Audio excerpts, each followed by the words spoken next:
My son and his wife didn't just push me. They slammed me through a glass patio door so hard the frame groaned before it shattered. I remember the split-second sound before impact, like the sharp crack of ice breaking on a frozen lake, followed by the sickening weightlessness of my body being hurled backward. Then came the explosion, glass bursting around me in jagged arcs, the cold January air rushing in, biting my cheeks as it mixed with the hot sting of blood on my hands. Before we go any further, if you've ever seen someone try to erase you from your own life, if you know what it feels like to be underestimated, ignored, or written off, hit subscribe, tell me in the comments what you would have done, and share this story with someone who might need the reminder that silence can be the sharpest weapon. They thought I had nothing left. They believed my retirement was a patchwork of modest checks and fading savings. In their minds, my value had ended the moment I stopped earning a paycheck. What they didn't know, what I never intended to tell, was that I had quietly secured a fortune, $23 million. Every cent hidden in places they would never think to look, municipal bonds, long-term real estate trusts, layered accounts that would take an investigator months to untangle. Money I could use to buy and sell everything they owned without blinking. But none of that mattered in the kitchen that morning. What mattered was the way Bradley, my own son, wouldn't meet my eyes. He stood off to the side, fiddling with his phone, pretending to be detached from the conversation unfolding in front of him. Lauren, my daughter-in-law, wasn't pretending. Her stance said everything, arms crossed tight, chin slightly lifted, a faint smirk that made her look like she'd just closed a deal. The morning had started cold and silent. Not the comfortable kind of quiet you share over coffee, but the tense, prickly kind where every sound feels like it might set something off. I'd felt this before, the way people start making space for you to disappear without ever saying it aloud. Lauren finally broke the silence. "You're still holding on to the deed, aren't you?" Her voice wasn't loud. It didn't need to be. It was sharp, controlled, each word landing like a scalpel. I turned my gaze to Bradley, waiting for some sign that he wasn't part of this. All I got was a slight shift in his shoulders, as if my presence in the conversation was an inconvenience. "I'm not ready to sign anything," I said evenly. "We can talk about it later, maybe after dinner." But Lauren wasn't interested in later. She stepped forward, pointing toward the patio door like she was showing me the exit from my own life. "Fresh air might help," she said. Her hand clamped around my arm, not painful at first, just firm. Bradley moved in beside her. His hand brushed mine, like he might guide me gently, but I caught the way his jaw tightened. The next moment, my feet left the floor. My back hit the glass, and there was a loud, dry crack before the entire pane gave way. One second I was inside, the next I was sprawled in the snow, half covered in glittering shards. The cold burned through my coat. My shoes filled with ice. Thin lines of blood ran down my wrists, staining the white. Inside, I heard Lauren's voice, smooth, controlled, rehearsed. She lost her balance. It was an accident. Neither of them opened the door. Neither of them came to check if I was breathing.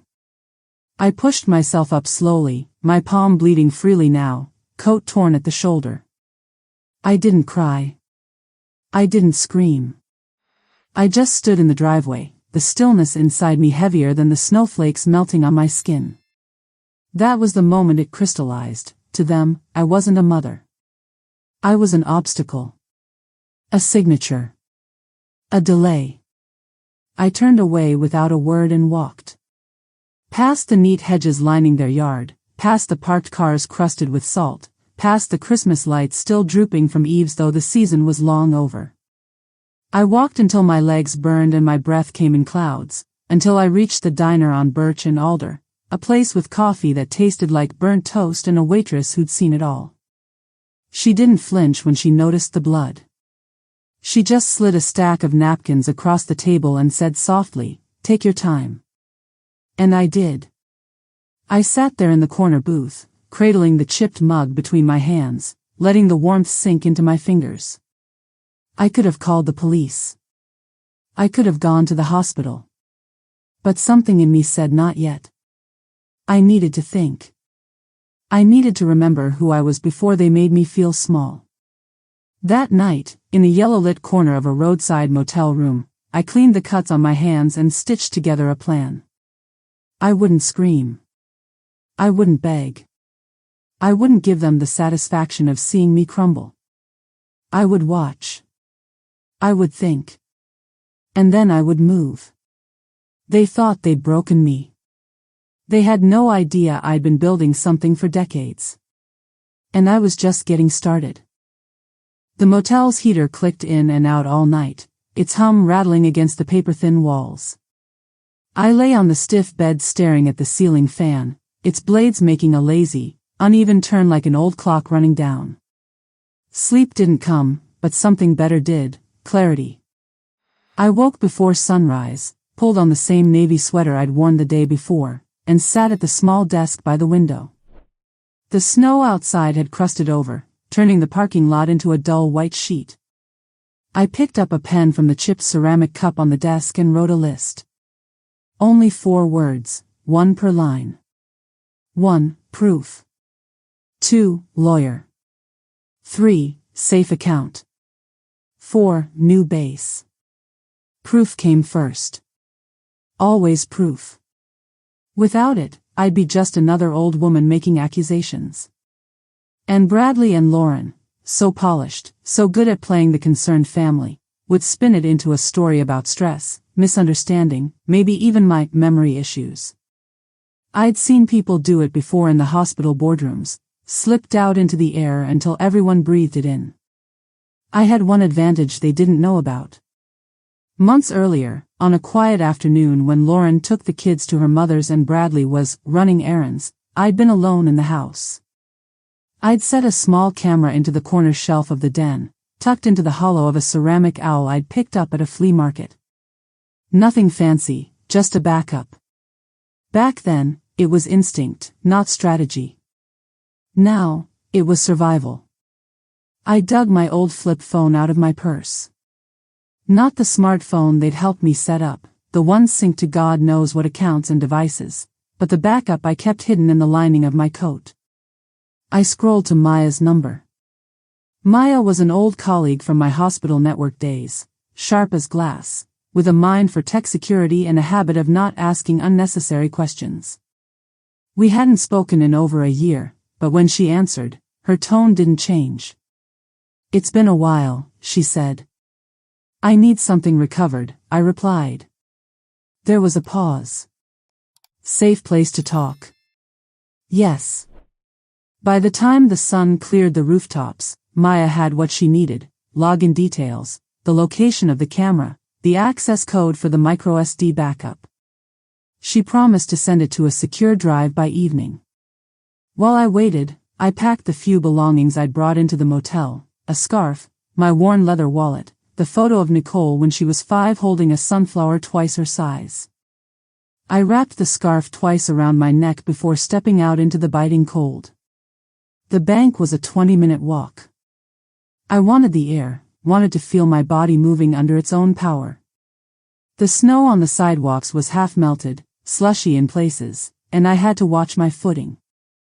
Every step was deliberate. Inside the bank, warm air and the faint smell of polish greeted me.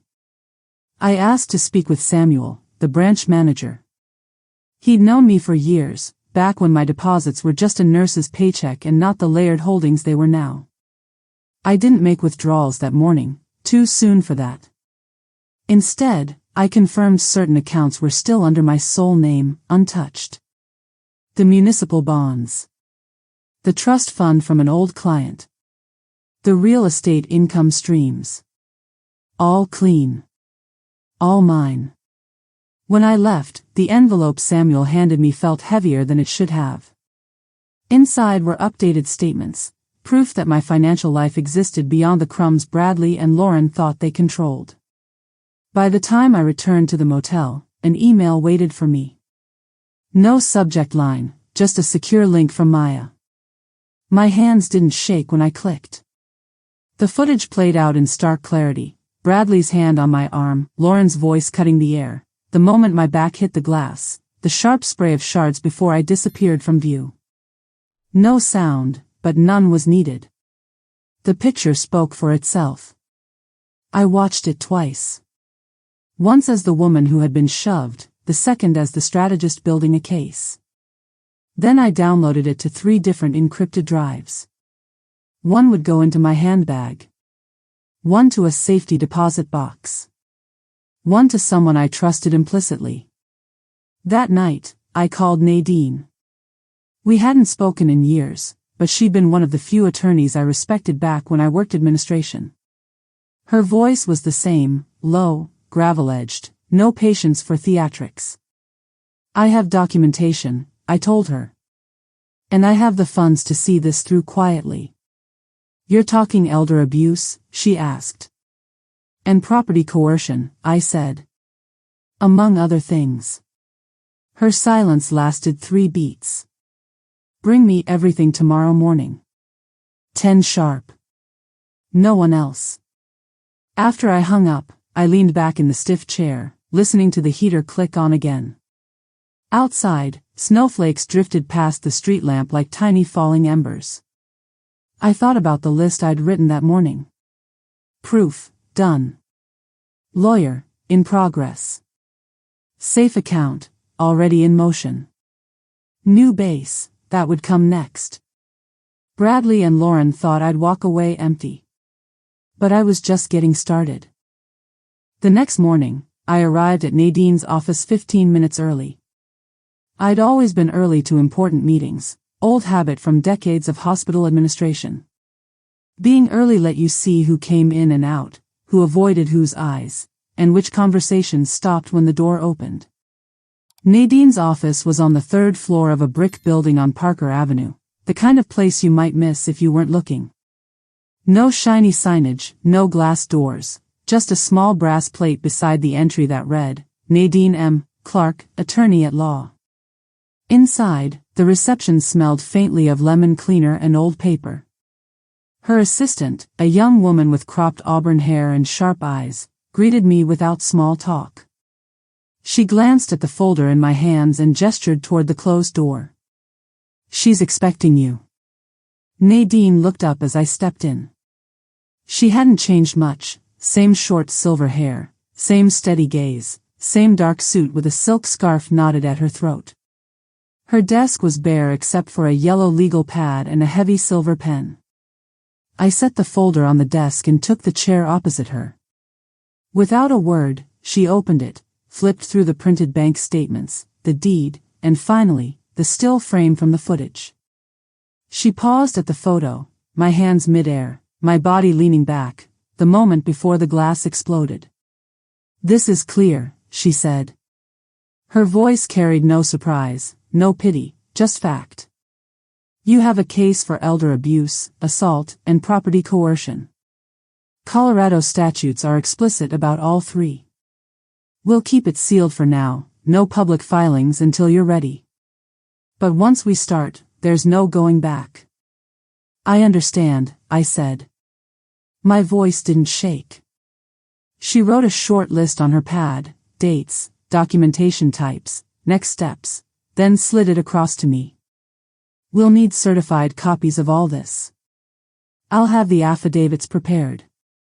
In the meantime, move what you can into accounts they can't touch. And you'll need a safe address. I've already thought of that, I said. A short-term rental under a different name. Her eyes flicked up. Good. Keep it that way. Don't give them a trace to follow. When I left Nadine's office, the weight in my chest felt different, not lighter, but sharper, like a blade honed to purpose. My next stop was the bank, this time a larger branch downtown. I withdrew a modest sum, enough to cover the first months of a new apartment, legal retainers, and contingencies. Most of my wealth was tied up in places I had no intention of touching yet, long-term care facilities in 3 states, a commercial property trust, and municipal bonds that had been maturing quietly for decades. In total, $23 million. Money that had grown under the radar, unnoticed by anyone who thought they knew my life. Bradley believed I lived off a modest pension. Lauren assumed I survived on Social Security and leftovers from my late husband's account. Their assumptions were my shield. By late afternoon, I stood in the lobby of a narrow apartment building on Cypress Street. The landlord, a man named Victor with thick glasses and a quieter manner than most in his business, handed me the keys without fuss. Month-to-month lease, utilities included, no questions asked. Just a small furnished unit on the 4th floor, beige carpet, plain white walls, and a view of the alley. Perfect. I carried in my few bags.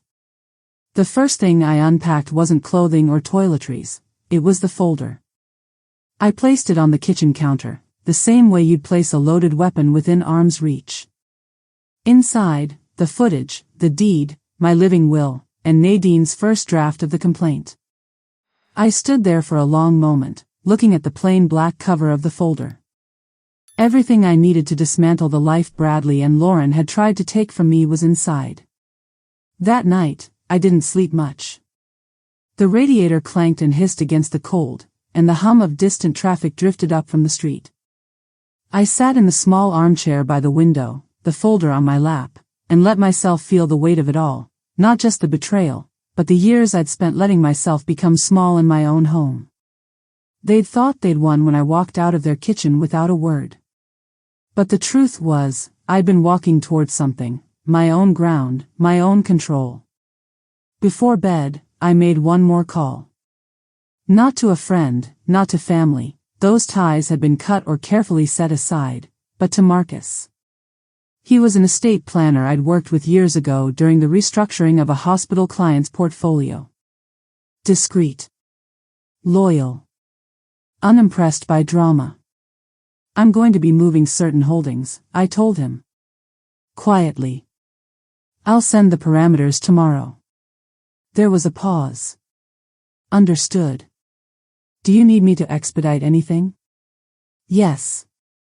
And Marcus, no one knows. No one will, he said. When I hung up, I felt the first thread of something I hadn't felt in months, control. It wasn't safety, not yet. But it was direction. In the morning, I'd start putting the rest in motion. 2 mornings later, Nadine called at 8:17 a.m. sharp. Her tone was brisk but calm. I've drafted the affidavits. I'll have them notarized this afternoon. Also, we'll be sending a formal letter of representation to Bradley and Lauren. No direct contact from you until I say otherwise. I agreed without hesitation. I didn't want contact. I didn't want to hear their voices or see their faces, not until the time and place were on my terms. After we hung up, I set the kettle on the stove and pulled the folder from the counter. I spread the contents across the small kitchen table, the still frame from the footage, the deed with my name printed crisp and clear, the statements showing my untouched holdings, and Nadine's first draft of the complaint. The numbers on those statements, 7 figures each, were my armor. They were also my silence. Bradley and Lauren had no idea they'd tried to shove $23 million through a glass door along with me. By 10 o'clock, I was sitting in Marcus's office on the 9th floor of the Barton building downtown. His space was minimalist, no family photos, no clutter, just clean lines, muted gray walls, and the faint scent of cedar from the humidor he kept in the corner. He reviewed my notes without interrupting. When he looked up, his expression didn't change, but his voice had a weight to it. We'll move the majority of your holdings into a private foundation structure. Tax protected. Legally shielded. We'll also restructure your real estate trust so no transfers can occur without your explicit notarized consent. How long? I asked. Initial protections, 48 hours. Full restructuring, 2 weeks. I'll prioritize the accounts most at risk first. I nodded. Do it.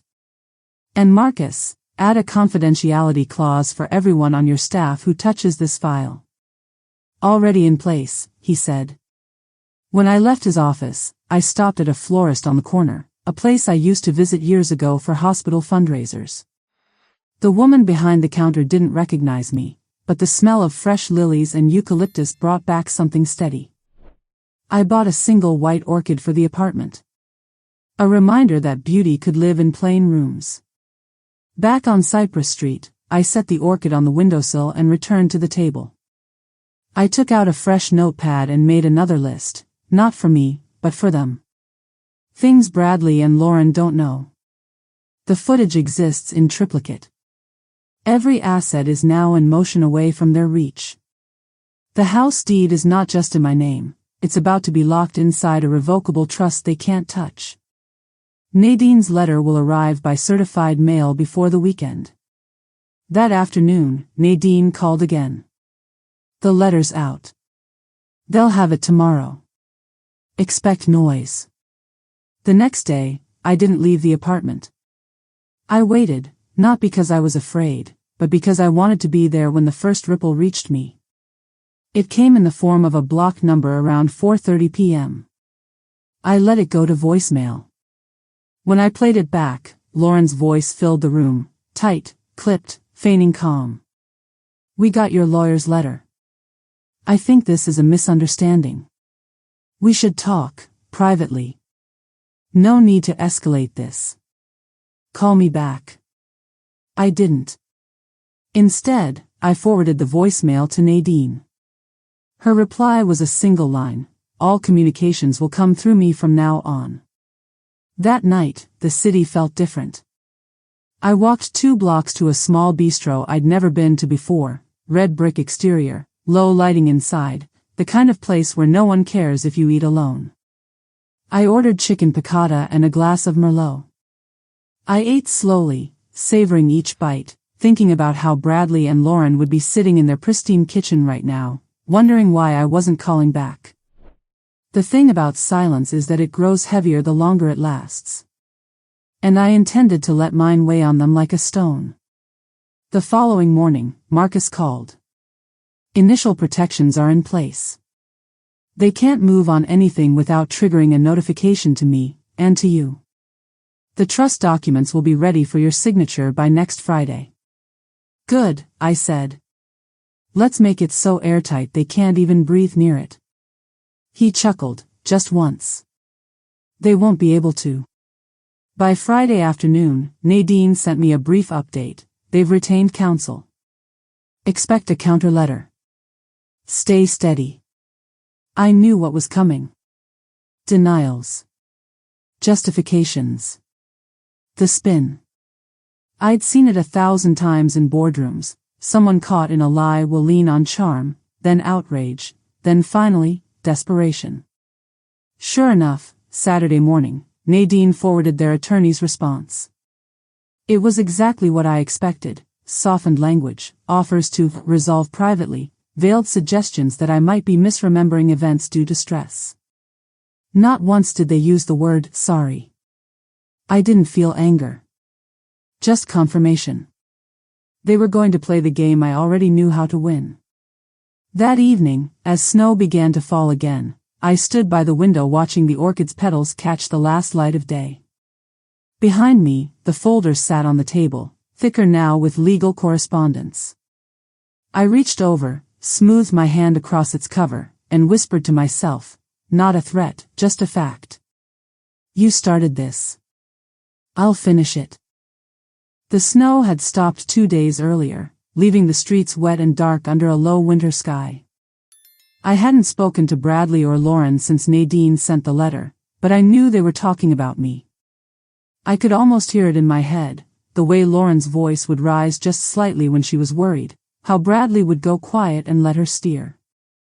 I decided it was time to move from defense to quiet offense. Not an attack, not yet, just a reminder that I was still here, that their assumption of my absence was a mistake.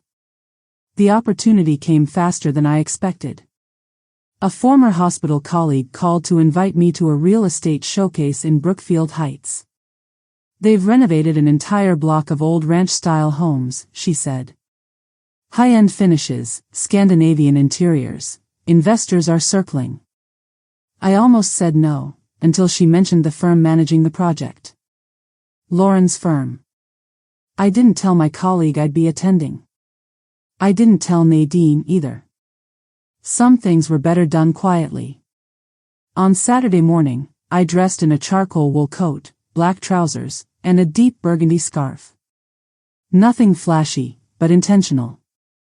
I arrived 15 minutes early, blending in with the small crowd of potential buyers and investors sipping coffee from paper cups.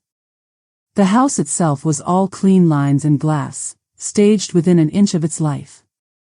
I wandered through the kitchen, running my hand along the quartz counters, pretending to be just another visitor. I could hear Lauren's voice before I saw her, smooth, confident, rehearsed. She was in the living room, talking to a couple about energy-efficient windows. When she turned and saw me, her expression faltered for the briefest second before she caught herself. "Hello," she said, polite but flat. She didn't use my name. I smiled faintly. "Lovely property," I said, as if we were strangers. Her assistant, a young woman in a fitted navy suit, intercepted me. "Can I help you with any information about the home?" she asked, her tone more guarded than welcoming.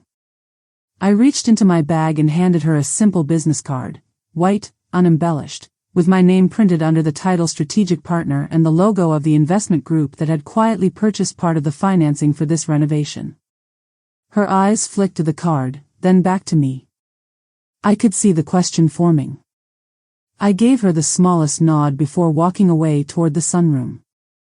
10 minutes later, Lauren appeared beside me. "I wasn't aware you were involved in this project," she said. I kept my gaze on the frosted backyard. "Everything leaves a paper trail," I said quietly. "And paper trails have a way of leading home." I didn't wait for her to answer. I left through the front door, my heels clicking on the polished wood floor until the sound faded into the winter air. Driving away, I could picture her face, calculating, unsettled. That was enough for now. The following week was a quiet one on the surface, but I could feel the shift. Nadine reported that Bradley and Lauren's lawyer had called twice to clarify timelines. Marcus confirmed a third-party inquiry had come in about one of my trust properties, likely them fishing for information. Both were blocked before they got anywhere. One afternoon, I stopped by the florist again. The white orchid still bloomed in my apartment, but I bought 2 more, one for Nadine's office, one for Marcus's. Small tokens, yes, but also reminders. My circle was small, and I intended to keep it loyal. On Thursday, I walked into a small cafe near the courthouse. It was the kind of place that catered to both lawyers and clients: hard chairs, strong coffee, and the constant rustle of paperwork. I took the corner table, opened my notebook, and began outlining the sequence of events for Nadine. Halfway through my coffee, a man approached my table. Mid-40s, expensive coat, a faint nervousness under his practiced smile. "You're Bradley's mother, aren't you?" I didn't answer right away. He cleared his throat. "I'm a friend of his. He's concerned. Says this has all gotten out of hand." I closed my notebook slowly. If he's concerned, he should speak to his lawyer. Not to me. And certainly not through you. The man hesitated, then nodded and left without another word. I watched him walk out into the cold, phone already at his ear. That night, Nadine called. "They're rattled," she said simply. "Don't change your pace. We're moving exactly how we should." I hung up and stood at the window, looking down at the streetlights casting long shadows on the wet pavement. In their minds, they still thought they could outmaneuver me. What they hadn't realized yet was that every step they took brought them closer to the trap they'd built for themselves. I intended to let them walk right in. By the end of the month, Nadine's updates had shifted in tone. She was still measured, still deliberate, but there was a new edge in her voice, the kind that comes when things start to move from theory to reality. "Your case has passed preliminary review," she told me one Wednesday morning. "We're moving into active motion. The footage is now registered as evidence. The deed, your statements, and the affidavits are all in the file. Next step will be securing a temporary protective order and freezing any property-related transactions in your name. Meaning? I asked, though I already knew. Meaning they can't touch the house. They can't list it, rent it, refinance it, or use it as collateral, not without triggering a violation. And if they try, we'll know within hours. A small smile tugged at my mouth. Let's make sure they know we know. She chuckled. They'll figure it out soon enough. That afternoon, Marcus called. One of their attorneys contacted the holding company for your municipal bonds, claimed to be confirming beneficiary details. We shut it down. They got nothing. They're trying everything, I said. They're testing, Marcus replied. But the walls are closing in. I thought about that phrase as I walked later that evening, snow crunching under my boots, the cold air carrying the smell of wood smoke from somewhere down the block. The walls were closing in, and I wanted them to feel it. Not all at once, no. Slowly, steadily, so each day felt tighter than the last. 2 days later, Nadine informed me the protective order had been granted. It's effective immediately, she said. They've been notified. Any violation, any contact, comes straight to me and then to the court. That same evening, my phone buzzed with a message from an unfamiliar number. No greeting. Just, why are you doing this? You're tearing the family apart. I didn't reply. I forwarded it to Nadine, who responded with one word, documented. The following morning, I went to the foundation's new office for the first official planning session. The space was small, 2 rooms and a kitchenette, but it was ours. The walls were bare for now, but I could already imagine them lined with framed photos of the women we'd help. Our first meeting was with 3 advisors, women from different towns, each with a story that felt like a mirror held up to my own. As we talked, I found myself listening more than speaking. It struck me how different their voices sounded from mine 6 months ago, no trace of the hesitation I'd been living with, no second-guessing every word. When the meeting ended, one of them, Janine, touched my arm lightly.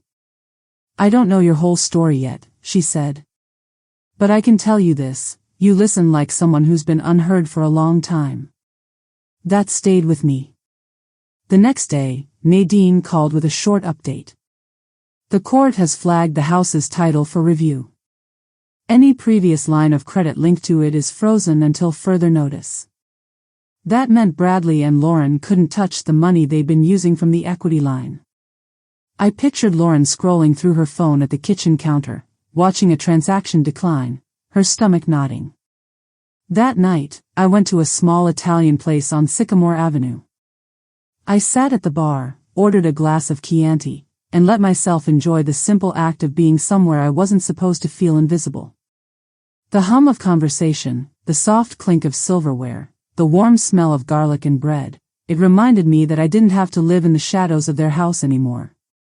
Halfway through my meal, I caught sight of a man at the far end of the bar. Early 50s, sharp suit, glancing at me now and then over his drink. When I finally met his eyes, he gave a small nod. I've seen you at the courthouse, he said when I walked past to leave. I've been there, I replied.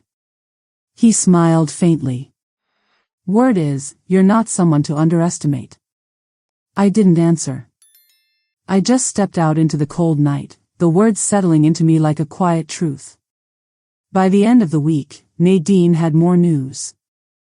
We've secured statements from 2 neighbors, both willing to testify they saw you leave that night injured and alone. It's no longer just your word and the video. We're building corroboration. And Bradley and Lauren? I asked. They're quiet, Nadine said.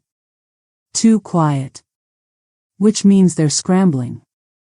I hung up and sat in the dim kitchen, the orchid in the window still holding its white bloom. Quiet could mean many things, but in my experience, it meant pressure was starting to crack the surface. And once cracks start, they only go one way. The email from Nadine came just after sunrise on Monday. The subject line was short, forwarded from opposing counsel. Inside was a carefully worded message from Lauren's lawyer, couched in polite phrases and legal hedging. They wanted a pathway to resolution and privacy for all involved. What it really said was, let's stop this before it gets worse for us. I read it twice over coffee. There was no apology, no ownership, just the familiar undertone of control, the same one Lauren had used in her voice for years. Nadine's note beneath it was just as short, we're not stopping. My reply will be minimal and final. By noon, her response had been sent, all discussions will proceed through the court process. No further direct communication is necessary. That afternoon, Marcus called. His tone was calm, but there was a thread of satisfaction in it. The restructuring is complete. Every property, bond, and trust is now under the new foundation umbrella. You have full control, and they can't get within a mile of it without a judge's order. I let the words settle. How much is in play now? 23 million, give or take, he said. And every dollar is locked behind the new bylaws. Even if they tried to challenge it, the court would see it as charitable protection, not personal withholding. I thought about Bradley and Lauren sitting at their dining table, drawing up plans for my assets, never imagining they were already gone from their reach. That night, I decided it was time to reinforce my presence again. I didn't want confrontation, not yet. I wanted them to feel the pressure without understanding where it was coming from. The opportunity came 2 days later at a charity auction for the Denver Children's Wellness Center. I knew Lauren would be there. She never missed a chance to network in a room full of potential real estate clients. I arrived early, wearing a deep green dress I hadn't worn in years, the one that drew compliments not because it was flashy but because it looked like it belonged in boardrooms and cocktail hours alike. My hair was pulled back, simple pearl studs in my ears. The ballroom was filled with round tables draped in white linen, the air buzzing with conversation and the faint clink of glassware. I took a seat near the back, where I could see without being seen. Lauren walked in 20 minutes later, dressed in a black sheath dress, her hair in its usual perfect waves. She made her rounds with a glass of champagne, smiling in that wide, practiced way. I waited until she was across the room, talking to a group of men in tailored suits. Then I stood, walked calmly toward the silent auction table, and placed a bid on the largest item, a week's stay at a luxury Aspen cabin. My name, in neat black ink, went on the line above everyone else's. It wasn't about winning the cabin. It was about making sure she saw my name, in public, attached to something she wanted. And she did see it. I caught the moment, her eyes scanning the sheet, pausing on my signature. Her smile faltered, just for a heartbeat. Then she looked up, found me across the room, and held my gaze. I didn't look away. When I left an hour later, the air outside was sharp with cold, my breath visible under the streetlights. My phone buzzed as I reached the car. A message from Nadine, their attorney just requested a pause in all motions. I refused. The next day, Bradley called. Not from his number, from the office line at the small business he managed before marrying Lauren. I let it ring to voicemail. His message was hesitant, almost stilted. Mom, I think we should talk. Maybe we can work this out without all of this. Call me back. I didn't. Instead, I met Marcus for lunch at a quiet bistro on the south side. He brought a slim folder with final confirmation of the Foundation's charter. The Montrose Initiative was now fully recognized as a nonprofit, complete with its mission statement, empowering women over 60 to rebuild their lives on their own terms. I traced the words with my finger. It's real now. It's untouchable, Marcus corrected. That evening, I walked through the city, past the courthouse, past the bank, past the florist. The orchid in my apartment still held its bloom, but a few petals had begun to curl at the edges.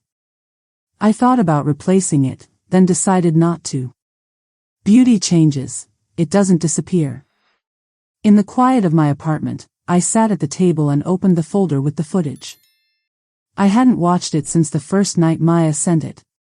But now, I played it through once, not to relive it, but to remind myself. The shove. The glass. The snow. And then, silence. They thought that silence meant they'd won. They were about to learn how wrong they were. The notice came in a plain white envelope stamped with the county court seal. Nadine handed it to me in person at her office, sliding it across the desk like a chess piece she'd been waiting to move. Pre-motion hearing, she said. 2 weeks from now.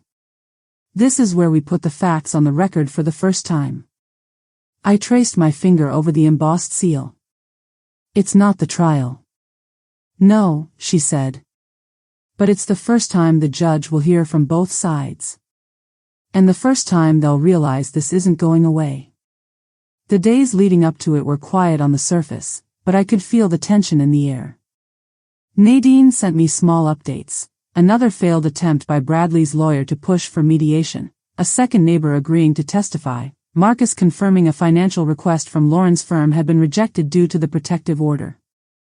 I didn't need every detail to know what was happening. They were losing ground, and they knew it. The night before the hearing, I laid my clothes out carefully.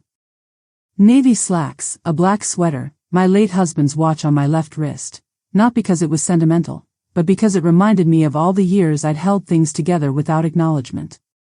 I arrived at the courthouse early, the winter air sharp in my lungs as I climbed the stone steps.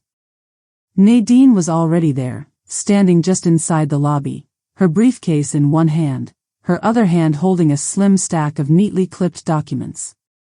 Straight to the point, she said, nodding toward the elevators. We don't drag this out. We give the judge facts, not theater. On the second floor, the hearing room was smaller than I expected.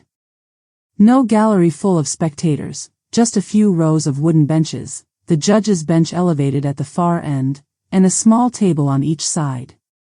Bradley was already seated at the opposing table, his suit jacket a size too big, his shoulders slouched.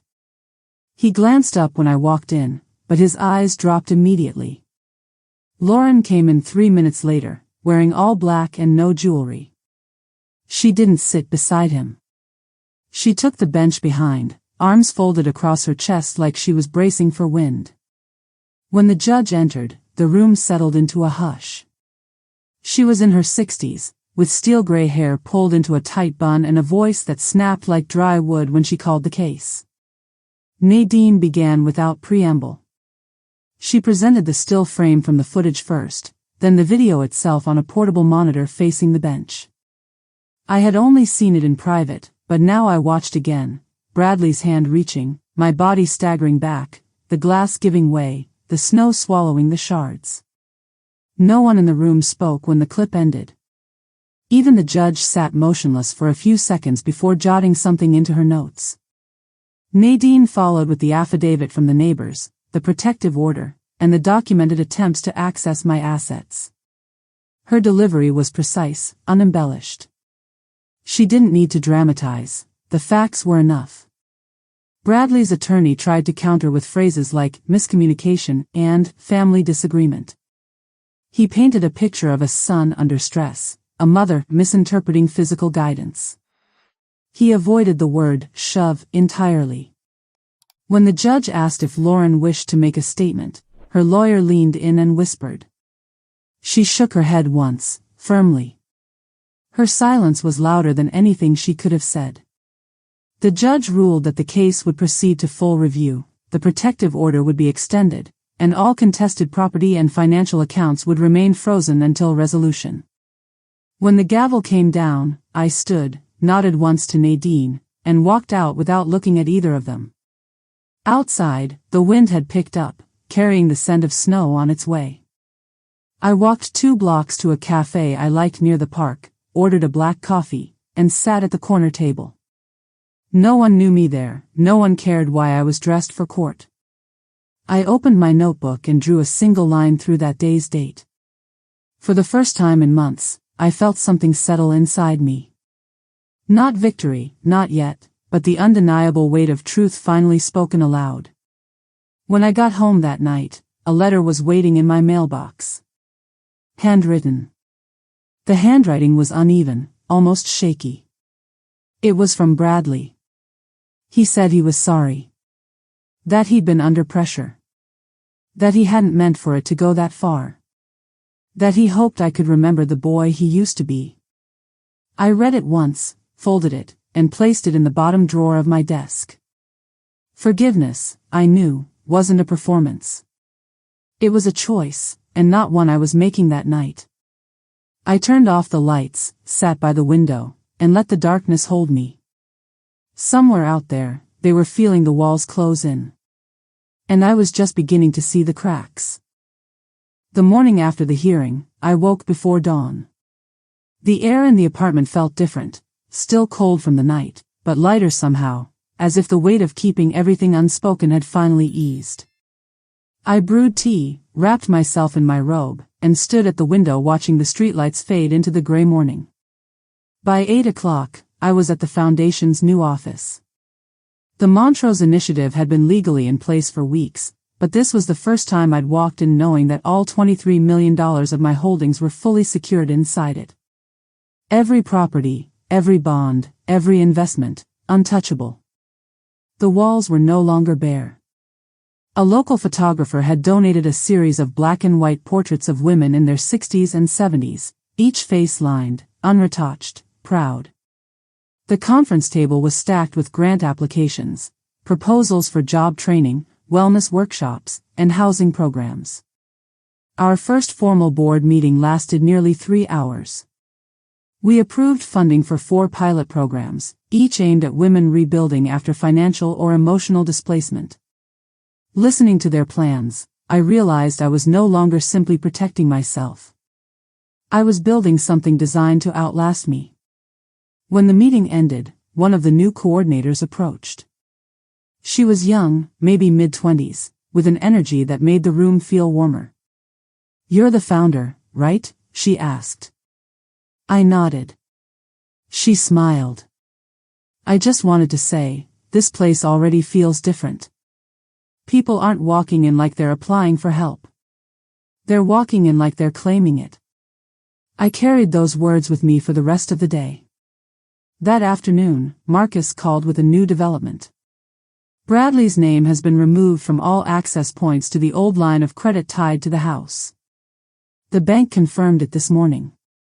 And Lauren's inquiry on the municipal bonds last week? Flagged, logged, and reported. I imagined them sitting in their kitchen again, Bradley checking his email, Lauren pacing with her phone in hand, each realizing the walls they'd leaned on were no longer there. 2 days later, Nadine sent an update that made me pause mid-step in my kitchen. The county clerk received a sealed filing from Lauren's attorney, a request for voluntary mediation before the next hearing. I read it twice. It wasn't an olive branch. It was a lifeline, tossed into water they hadn't realized was this deep. Nadine asked if I wanted to consider it. "We can always decline," she said. I didn't even need to think. Decline. We keep going. That evening, I attended a fundraising dinner for a local arts program.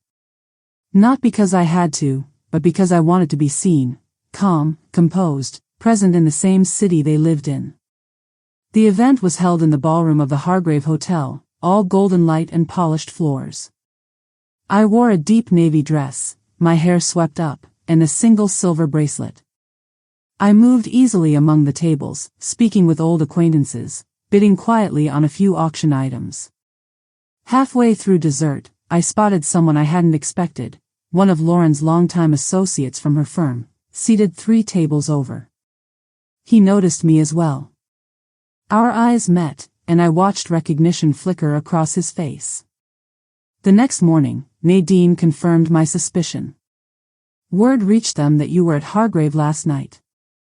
It's not about what you said, it's that you were there at all. They know you're not hiding." In truth, I hadn't been hiding for weeks. I was moving in plain sight, but always one step outside their reach. By the weekend, another ripple reached me. Marcus called with a quiet laugh in his voice. Bradley just tried to move a piece of commercial property into a new holding account. The bank blocked it immediately due to the ongoing investigation. He's furious. You didn't hear that from me. I smiled to myself. Oh, I heard it loud and clear. That Sunday, I drove up to the cabin in Aspen I'd purchased quietly months earlier. The road was slick in places, the mountains dusted with new snow. Inside the cabin, the air smelled faintly of cedar and the firewood I'd stacked on my last visit. I spent the evening by the fireplace, reading through the latest grant proposals from the foundation.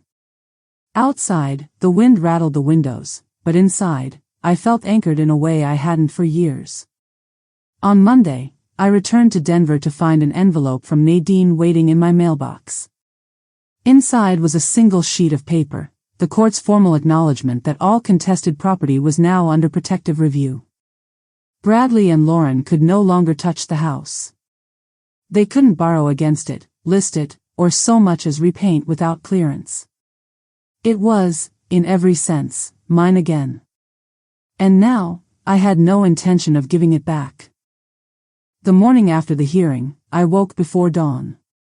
The air in the apartment felt different, still cold from the night, but lighter somehow, as if the weight of keeping everything unspoken had finally eased. I brewed tea, wrapped myself in my robe, and stood at the window watching the streetlights fade into the gray morning. By 8 o'clock, I was at the Foundation's new office. The Montrose Initiative had been legally in place for weeks, but this was the first time I'd walked in knowing that all $23 million of my holdings were fully secured inside it. Every property, every bond, every investment, untouchable. The walls were no longer bare. A local photographer had donated a series of black and white portraits of women in their 60s and 70s, each face lined, unretouched, proud. The conference table was stacked with grant applications, proposals for job training, wellness workshops, and housing programs. Our first formal board meeting lasted nearly 3 hours. We approved funding for 4 pilot programs, each aimed at women rebuilding after financial or emotional displacement. Listening to their plans, I realized I was no longer simply protecting myself. I was building something designed to outlast me. When the meeting ended, one of the new coordinators approached. She was young, maybe mid-20s, with an energy that made the room feel warmer. "You're the founder, right?" she asked. I nodded. She smiled. "I just wanted to say, this place already feels different. People aren't walking in like they're applying for help. They're walking in like they're claiming it." I carried those words with me for the rest of the day. That afternoon, Marcus called with a new development. Bradley's name has been removed from all access points to the old line of credit tied to the house. The bank confirmed it this morning. And Lauren's inquiry on the municipal bonds last week? Flagged, logged, and reported. I imagined them sitting in their kitchen again, Bradley checking his email, Lauren pacing with her phone in hand, each realizing the walls they'd leaned on were no longer there. 2 days later, Nadine sent an update that made me pause mid-step in my kitchen. The county clerk received a sealed filing from Lauren's attorney, a request for voluntary mediation before the next hearing. I read it twice. It wasn't an olive branch. It was a lifeline, tossed into water they hadn't realized was this deep. Nadine asked if I wanted to consider it. "We can always decline," she said. I didn't even need to think. Decline. We keep going. That evening, I attended a fundraising dinner for a local arts program. Not because I had to, but because I wanted to be seen, calm, composed, present in the same city they lived in. The event was held in the ballroom of the Hargrave Hotel, all golden light and polished floors. I wore a deep navy dress, my hair swept up, and a single silver bracelet. I moved easily among the tables, speaking with old acquaintances, bidding quietly on a few auction items. Halfway through dessert, I spotted someone I hadn't expected, one of Lauren's longtime associates from her firm, seated 3 tables over. He noticed me as well. Our eyes met, and I watched recognition flicker across his face. The next morning, Nadine confirmed my suspicion. Word reached them that you were at Hargrave last night. It's not about what you said, it's that you were there at all. They know you're not hiding. In truth, I hadn't been hiding for weeks.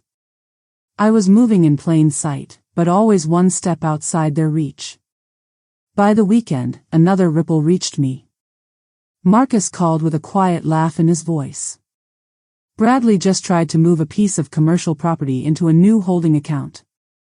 The bank blocked it immediately due to the ongoing investigation. He's furious. You didn't hear that from me. I smiled to myself. Oh, I heard it loud and clear. That Sunday, I drove up to the cabin in Aspen I'd purchased quietly months earlier. The road was slick in places, the mountains dusted with new snow.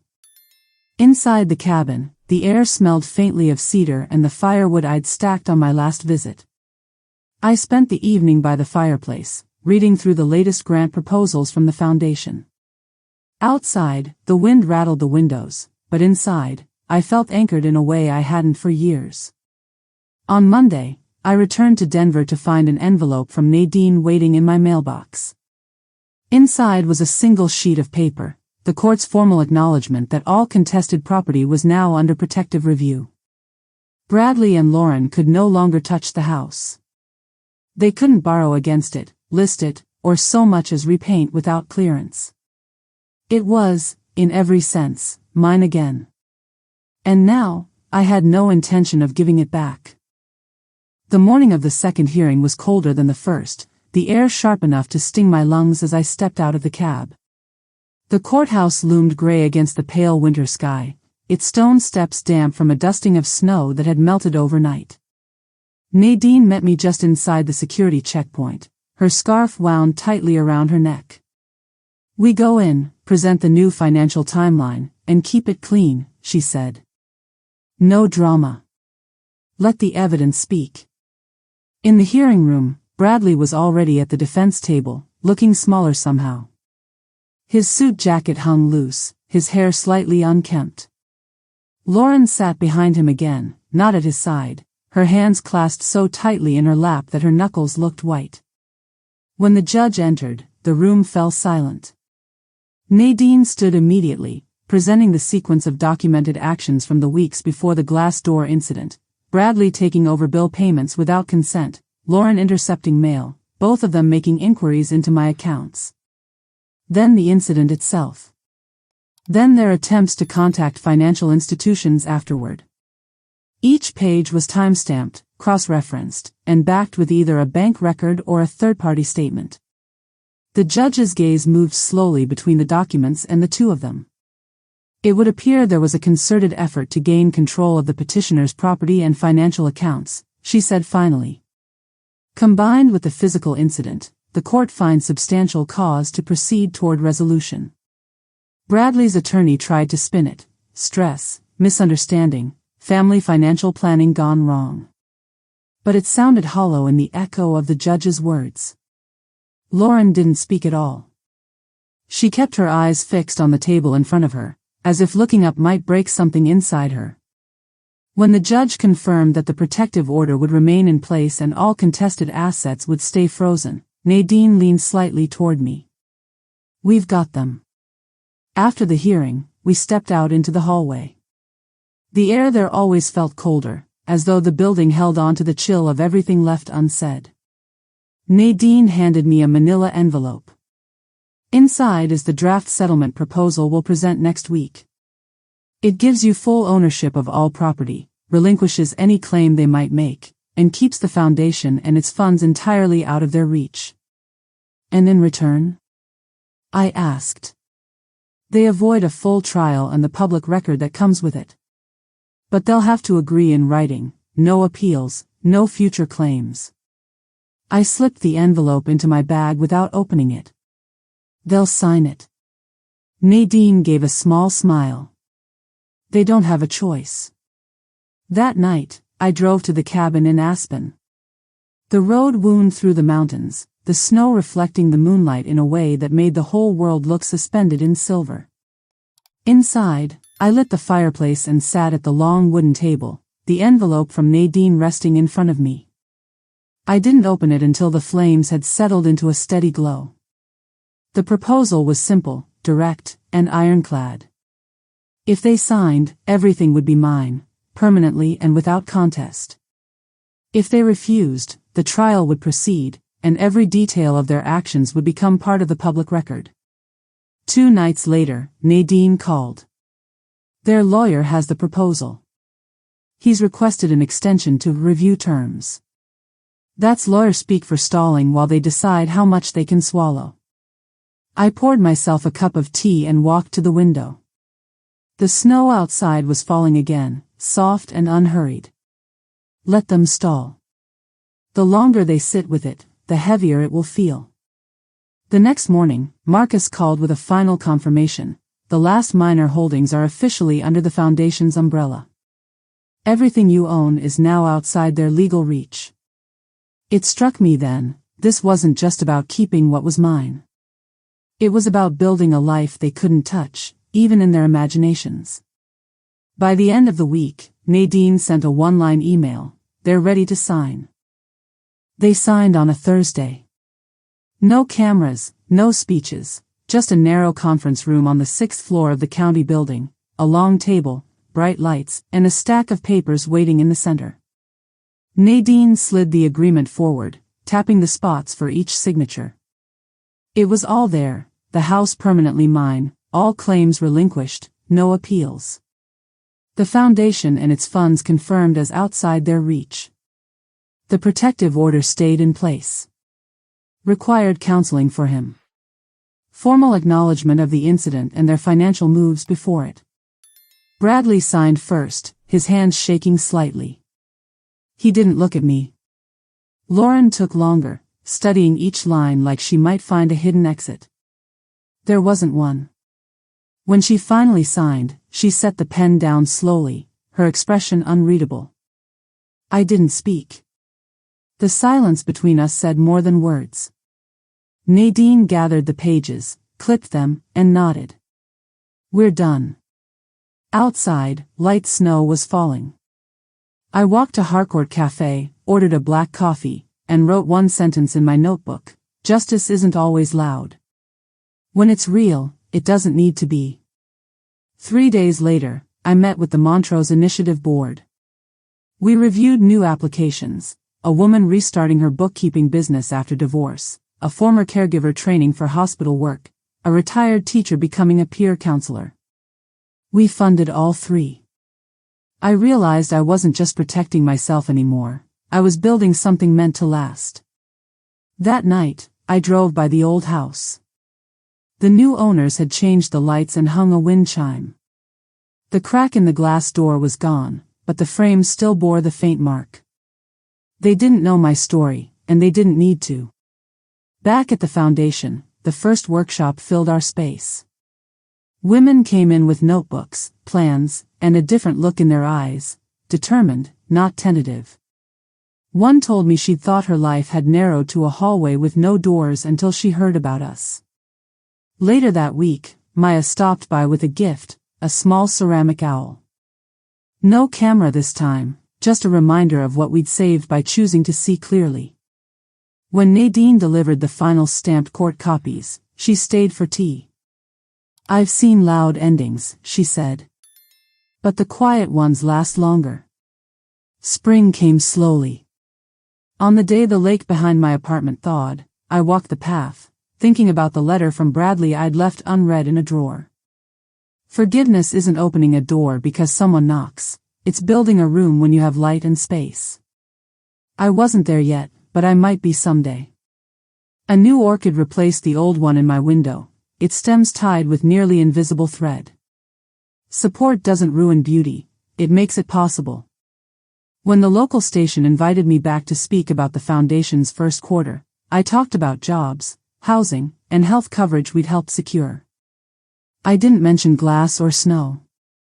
The story had already done its work. Not long after, a package arrived from Nicole. Inside was a sketch, a woman at a table, a folder open, a small ceramic owl beside a cup of tea. Beneath it, "You look like yourself again." I set it on the shelf above my desk. That night, I opened the window, let in the soft air, and listened to a wind chime somewhere in the distance. If you've stayed through this, if you've ever been told to take up less space, to sign where it's convenient, to be grateful for keeping what's already yours, remember this: the push that breaks something doesn't define you. The silence you choose after can. I tell these stories because someone listening is still standing in their broken doorway. If this met you there, let me know. Subscribe so you don't miss the next one, share this with someone keeping their voice folded small, and leave a comment about the moment you realized you weren't fragile, you were precise. We read every word.